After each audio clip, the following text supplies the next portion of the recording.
السلام علیکم ورحمۃ اللہ وبرکاتہ۔ ناظرین کرام، امید ہے کہ آپ سب خیریت سے ہوں گے۔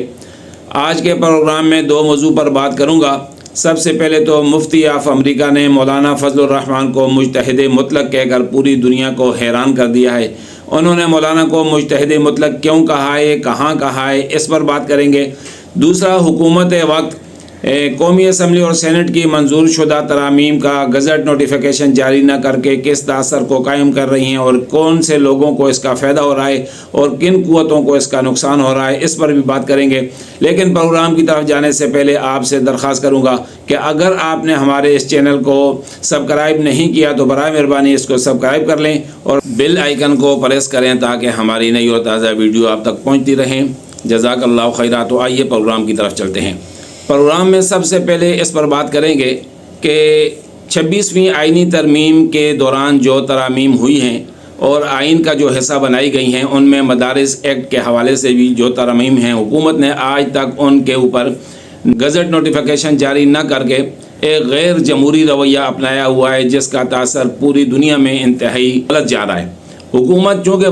وطن عزیز پاکستان، اسلامی جمہوریہ پاکستان جس کا نام ہے، اس کا مطلب یہ ہے کہ اس کا مذہب اسلام ہے اور یہ اس کا جو نظام ہے یہ جمہوریت کے تحت رہے گا۔ تو اب جمہوریت کے تحت کا مطلب یہ ہے کہ قومی اسمبلی اور سینٹ پہلے آئین اور قانون منظور کریں گے اور اس کے بعد جو ہے یہ پورے ملک پر لاگو ہوگا۔ اب قومی اسمبلی نے اور سینٹ نے مدارس کے حوالے سے جو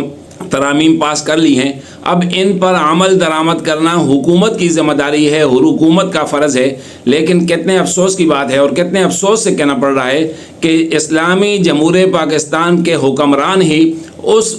ترامیم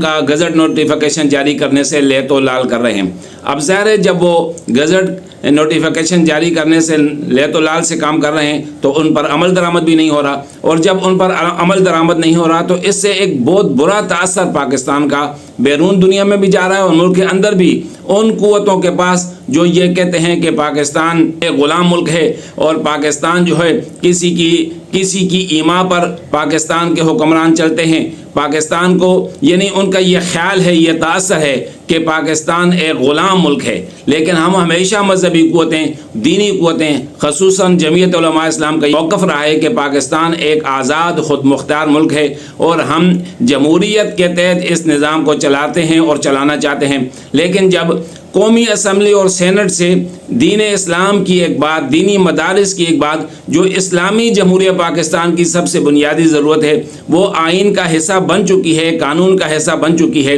اب اس پر جب عمل درآمد سے روک دیا جائے گا اور اس پر عمل درآمد نہیں ہونے دیا جائے گا تو یقیناً پھر یہ تاثر عام ہوگا کہ ہم آزاد نہیں ہیں بلکہ ہم غلام ہیں۔ مولانا فضل الرحمان صاحب اور دینی قوتوں، تمام مدارس، وفاق المدارس کے جو انتظامیہ ہے اور جو اس کے علماء کرام ہیں، ان کا یہ کہنا ہے اور ان کی یہ سوچ ہے کہ جب آئین کا حصہ بن گیا ہے ایک قانون تو اس قانون پر عمل درآمد شروع کیا جائے، اس پر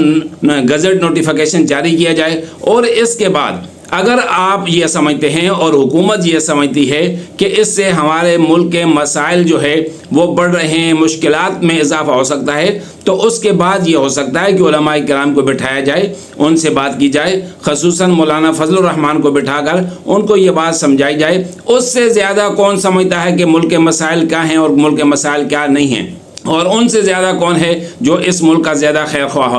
خواہ ہو۔ انہوں نے ہمیشہ ملک کی بقا کے لیے، جمہوریت کی بقا کے لیے، آئین کی بقا کے لیے، قانون کے بقا کے لیے، اقتصادی اور معاشی ترقی کے لیے ہمیشہ کردار ادا کیا ہے۔ اگر اس ترمیم کے اندر مزید کسی چھوٹی موٹی ترمیم کی ضرورت ہے تو میں سمجھتا ہوں وفاق المدارس کے اور دیگر وفاقوں کے جو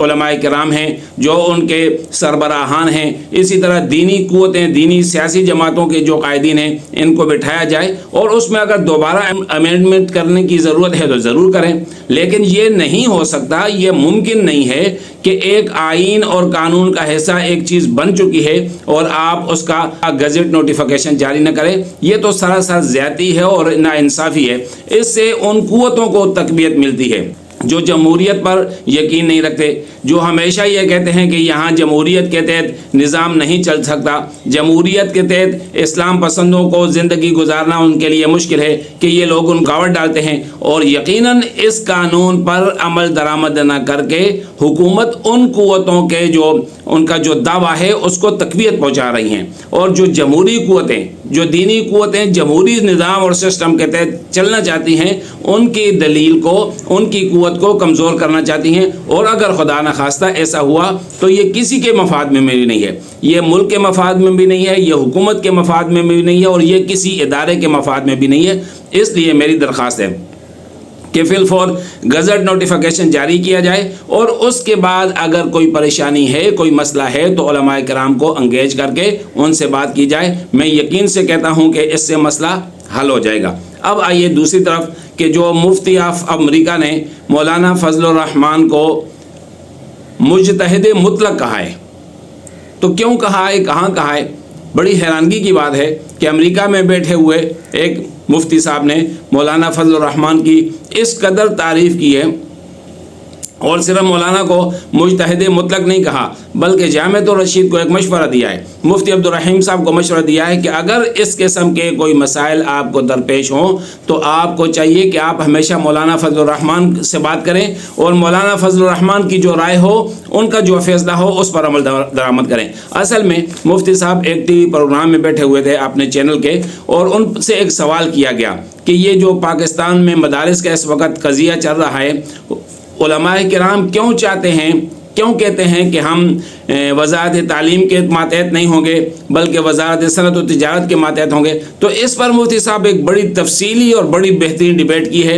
امید ہے کہ آپ نے سنی ہوگی۔ اگر نہیں سنی تو ہمارے پچھلی ویلاگ میں اس کی کافی ساری جو ان کی ڈیبیٹ ہے وہ ساری کی ساری ہم نے اس کو آپ چینل پر نشر کیا ہے، آپ ضرور سنیں۔ مفتی صاحب نے بڑی لاجواب اور